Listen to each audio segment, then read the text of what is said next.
So my homeowner's insurance has gone up every year for the past 6 years. Basically every year since I've been a homeowner. And this year, with 4 properties under my belt, I have decided that something needs to change. So instead of just shopping for a cheaper policy, which I've already tried, and it turns out my current policies are the cheapest.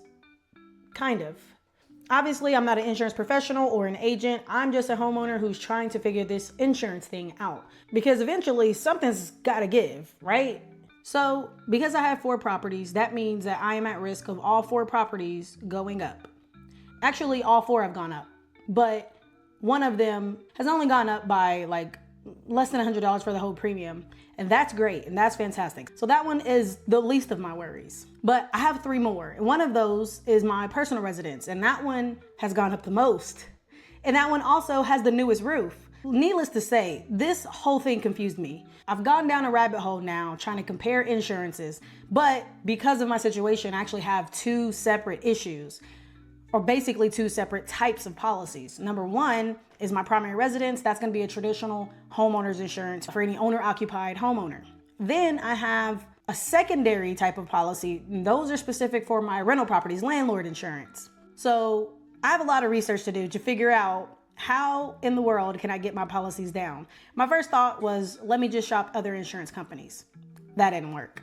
My insurance was the best coverage for the price. Now, before I started doing any research, I just thought that homeowner's insurance was just based off of your roof, your deductible, and the area that you live in. How often is that area hit by some type of natural disaster? And while technically our state does get hit by a lot of natural disasters, I grew up here and I can count on my hand how many people I know have actually had their house completely demolished or their roof completely messed up within just one storm. So I was a little hesitant to believe that storms only is why insurance keeps going up. What it sounds more like to me is that it's more of a shared cost. So if a storm happens 100 miles away, then I still have to pay for that increase, even though it didn't happen to me. When you start looking at your insurance policy, there's a lot of information on there that doesn't really make sense to the layman. The one thing that you will recognize is the deductible, because everyone knows that the deductible is what you'll have to pay for in case of a claim and a loss. I knew what my deductible was, and I knew whether I could afford that deductible if the need ever arose. The other things that I kind of understood was the insured amount or the replacement cost. But again, based off my research, I found out that there are 2 distinctions between this number. You have a replacement cost value, and then you have a actual cost value. And those 2 things are completely different. And I'll get into those later on. That really will impact my landlord insurance policies. Not so much my primary, because it is 100% recommended to have RCV, which is replacement cost value, on your primary insurance. So I left that alone. Then there's other line items in there like personal property and dwelling aid, all of these things. And honestly, a lot of it doesn't make sense. So that's what prompted this video series. Is you guys are going to come along with me while I learn insurance. And as I learn things, I'm going to tell you what I learned. Again, not a professional, just someone who's looking into this because they're starting to get out of control, these prices. Overall, I calculated it, and just between my 3 rentals alone, I pay over $12,000 a year in homeowners insurance. Now, that might not be a lot to some of you guys, depending on what state you guys are in. Florida might be even crazier, and I understand.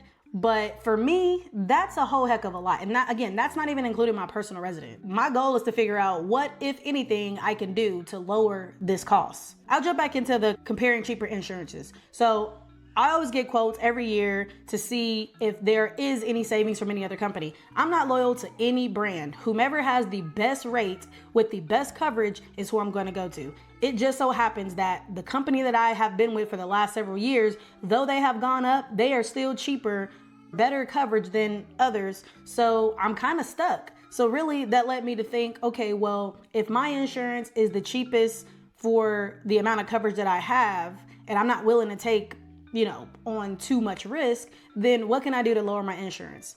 And that brought me to looking into what's called mitigation.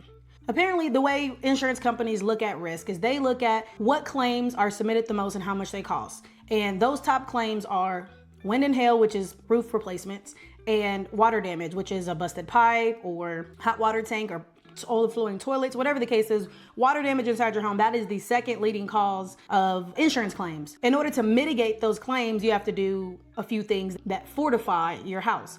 One of those things is obviously having a new roof. Now, you might say, I can't afford to go spend $20,000 or $30,000 on a new roof. And you'd be right. I'm in the same boat as you. So what the plan is I'm going to contact a roofer in my area and I'm going to have them inspect all 3 of my roofs. I'm not going to have my personal roof inspected because, again, I know that was just replaced like a year or 2 before we purchased this house, and we've only been here for less than 2 years. So I'm not going to worry about that one. But with the rental properties, I'm going to have them all inspected because I need to know, even for myself, what condition they're in. The goal is to see if I can do any type of maintenance or repairs on those roofs and give that over to the insurance companies and see if that helps with my insurance premium. The other thing that I'm thinking of doing is contacting a plumber and seeing how much it would cost to install a leak detection system. That's another thing that insurances might lower your premium for. Now, again, I don't know if any of these things are going to work. I'm just going based off of Google research, ChatGPT research, and I'm trying to figure out what, if anything, can I do. I'm going to keep you guys updated on the results of those things. I'll probably be reaching out to a roofer next week. So whenever we can get on the schedule with them, then I'm going to document that experience and then I'm going to show it to you guys here on YouTube.